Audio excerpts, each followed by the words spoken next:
Happy Halloween from the New England Bicycle Racing Association. I'm Administrator J.D. Bilodeau.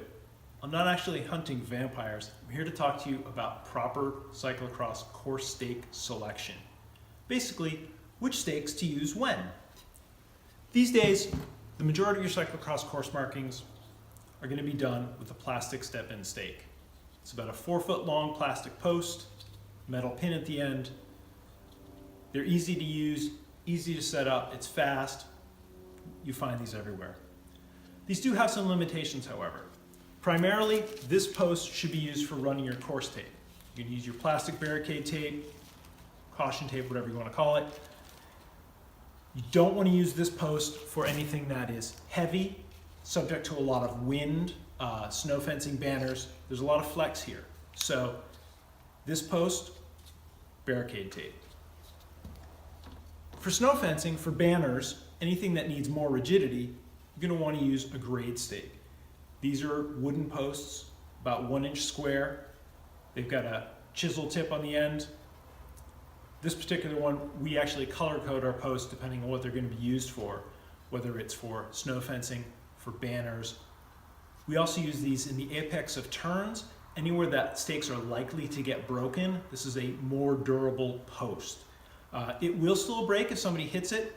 It's not bomb-proof, but we would much rather have the post break than the rider break. The number one use for this post is for your snow fencing. You're going to want to use rope and zip ties, keeping everything tight, making sure it looks nice. These will support the weight of snow fencing throughout an entire weekend. You do want to send someone around every once in a while just to tap them in, make sure they're standing up straight. Remember that cyclocross course maintenance video we gave you? But this is option B for the majority of your cyclocross course markings. The other thing we'll see is barricade fencing that people will rent.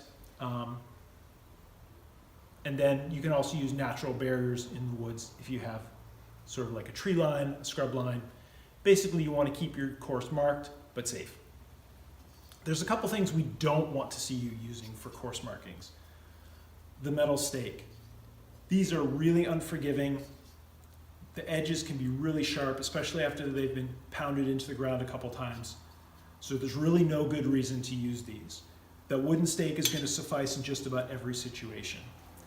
If, for some reason, you absolutely have to use one of these, we suggest taking a piece of ABS plastic, cut slightly longer than the metal stake, and then slide this over the top. That takes away a lot of the cutting hazard, gives you a round post so it slides. You know, if a rider hits this, they're going to slide over it. They're not going to grab and cut themselves. You take away that pointy end by having your ABS extend over the end of the post. But really, for most circumstances, you just don't need to use that. So hopefully that will give you an idea of what course materials to use when. Never mind. For more tips, check us out on the web at nebra.us.